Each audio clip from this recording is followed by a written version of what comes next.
መንፈሳዊ ድንዛዜ ምንድነው? በቃ ህይወትን በዚች ምድራዊ በሆነችው ነገር ብቻ ካልኩሌት አድርጎ ለነዚህ ነገሮች ብቻ በማሰላሰልና በማሰብ መንፈሳዊውን ነገር ፈጽሞ በመርሳት ህይወትን በዚህ አቅጣጫ ተሰነደ አንዳንድ ጊዜ ምን ይሆናል? ለመንፈሳዊ ነገር ቅዝቅዝ ያለና የሞተ ማንነት ይኖራል። መኖር ልንኖር ይገባል።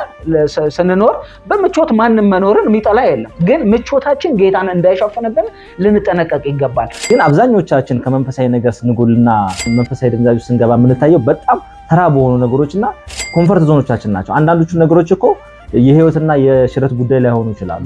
መንፈስ ሁልጊዜም ቢሆን ደስ የሚለው እግዚአብሔርን በማክበር የእግዚአብሔርን ቃል በመስማት በመጸለይ በመጾም ቅዱሳን ጋር ህብረት በማድረግ ነው። በዚህ ደስ የሚለው አንዱ ነገር ቅዱስ መንፈስ በውስጣችን ሆኖ የሚያደርገው አንደኛው ፈንክሽን ጌታ ኢየሱስን በእኛ ውስጥ ሆኖ ማክበር ነው።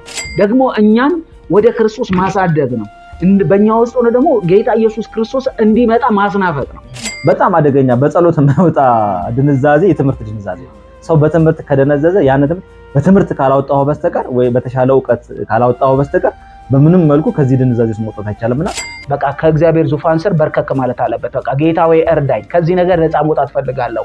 ለዚህ ነገር ደግሞ ኃይል የማገኘው ካንተ ነው። ጸጋ ያስፈልገኛል፣ ኃይል ያስፈልገኛል። እንደገና ልታድሰኝ እፈልጋለሁ። ጸጋው ምን ያደርገዋል? ለዚህ ነገር ወደ እውነት ሁሉ ይመረዋል።